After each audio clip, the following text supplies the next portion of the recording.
ঈদের হয়ে গেল আজকে অলমোস্ট 18 দিন, আর তোমাদেরকে আমার ঈদ ব্লগে শেয়ার করা হয়নি। ফাইনালি চলে আসলাম একটা ব্লগ নিয়ে। যদিও তোমাদেরকে এর আগেও আমি বহুবার বলেছি আমি রেগুলার হব, এখন আর এটা আমি বলতে চাচ্ছি না, আমার নিজেরই লজ্জা করছে।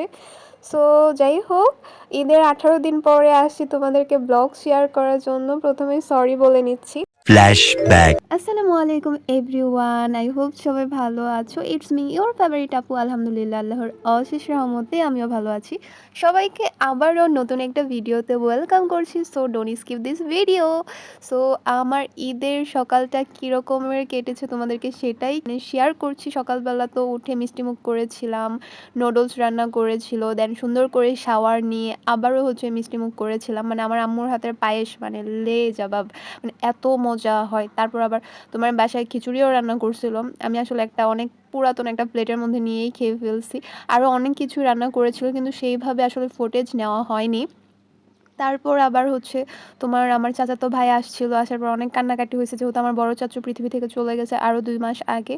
তো সব মিলে হচ্ছে আমরা অনেক ইমোশনাল ছিলাম। তারপরও আমার ছোট ভাইকে তোমার সুন্দর করে আমি গুছিয়ে দিয়েছিলাম, তার পাঞ্জাবি বের করে তাকে সুন্দর করে রেডি করে দেয়। দেন হচ্ছে সে আব্বুর সাথে নামাজে গিয়েছিল। তো আব্বুর সাথে সে নামাজ পড়েছে। আমার ভাইয়ের বয়স কিন্তু মাত্র 13 বছর, বুঝছো। আমার ভাই কিন্তু আমার থেকে বয়সে অনেকটাই ছোট।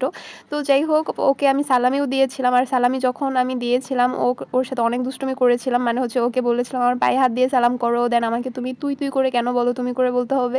তো এইভাবে করে হচ্ছে অনেক দুষ্টুমি করেছিলাম। তারপর হচ্ছে বসে বসে কার্টুন দেখছিলাম। আসলে কার্টুন দেখতে আমার তো বেশ ভালো লাগে। তো তারপরে হচ্ছে তোমার দুপুরবেলা আর কোনো মানে ফুটেজ নেওয়া হয়নি। দুপুরবেলা কিন্তু আম্মু রোস্ট রান্না করছিল, তারপর হচ্ছে তোমার আরও মজার মজার অনেক কিছু রান্না করছিল। এখন তো তোমার ঈদের 18 দিন পরে শেয়ার করতেছে, আমার এতটা মানে খেয়ালও নাই। যাই হোক, তারপর রেডি সেডি হয়ে বাহিরেও মানে যাওয়া হয়েছিল। দেন 2-1টা রিলস তোমাদেরকে অবশ্যই শেয়ার করেছিলাম আমি ঈদের দিন, তোমরা অনেকে দেখছো আমার ঈদের আউটফিট। তারপর হচ্ছে নানুর বাসায় গিয়েছিলাম। আসলে মানে ঈদটাকে এনজয় করেছি, হয়তো সেভাবে তোমার ভিডিও ক্লিপ নেওয়া হয়নি। যাই হোক, তোমাদের ঈদও আশা করছি ভালো কেটেছে। তো তোমাদের একটা জিনিস মানে শেয়ার করি, সেটা হচ্ছে ইদানিং একটা বিষয় মানে খুবই লক্ষ্য করলাম। মানে ফেভারিট আপু দিয়া অনেকগুলা অ্যাকাউন্ট ক্রিয়েট হচ্ছে বা পেজ। যাই হোক, এটা আসলে যার যার ব্যক্তিগত বিষয়, এটা নিয়ে তো আমি কিছু বলতে পারি না। তো মাঝে মধ্যে যখন আমার পেজটা আর কি সার্চ করা হয় ফেভারিট আপু লিখে, নতুন নতুন দেখি অনেকগুলো অ্যাকাউন্ট চলে আসে, যদিও আমার অ্যাকাউন্টটা প্রথমেই থাকে। তো যাই হোক, এটা কিন্তু আমার প্রথম মানে ছিল ফেভারিট আপু দিয়ে পেজ খোলা। তো তোমরা সবাই হচ্ছে যারা আমার পেজটাকে এখনও ফলো করো নাই কিন্তু আমার ব্লগ দেখতেছো, অবশ্যই আমার পেজটাকে ফলো করে দিও। আর এটা দিয়ে কিন্তু আমার একটা ইউটিউব চ্যানেলও খোলা আছে, তোমরা চাইলে সেখানেও সাবস্ক্রাইব করতে পারো। আজকের এই ভিডিও শেয়ার করার পরে আবার আমি কবে একটা ব্লগ এডিট করব আমি আসলে সেটা জানি না। আমার কেন জানি এত বেশি আলসামি লাগে এডিট করতে।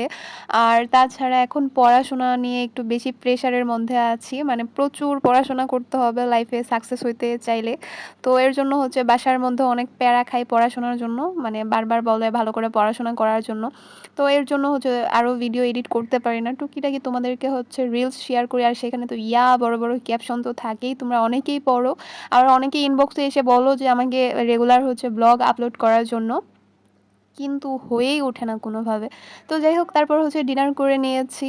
আজকের ভিডিও এই পর্যন্ত থাকুক, আর বেশি লং না করি। তোমরা সবাই কিন্তু ভালো থাকবা। আর হ্যাঁ, তোমাদের ফেভারিট আপুর জন্য দোয়া করতে ভুলো না একদম। তোমাদের জন্য আমার মন থেকে অনেক দোয়া আর ভালোবাসা। সবসময় ভালো থাকো প্রিয় মানুষদেরকে নিয়ে। আমাদের লাইফে কাটানো প্রত্যেকটা দিনকে গুরুত্বপূর্ণ ভাববা তোমরা, কারণ হচ্ছে যে দিনগুলো একবার চলে যায় এই দিনগুলো আমরা আসলে কখনোই ফিরে পাই না। সো মানে লাইফটাকে এনজয় করো। আসসালামু আলাইকুম, আল্লাহ হাফেজ। আর হ্যাঁ, সবাই আমার পেজটাকে ফলো করে দিতে ভুলো না।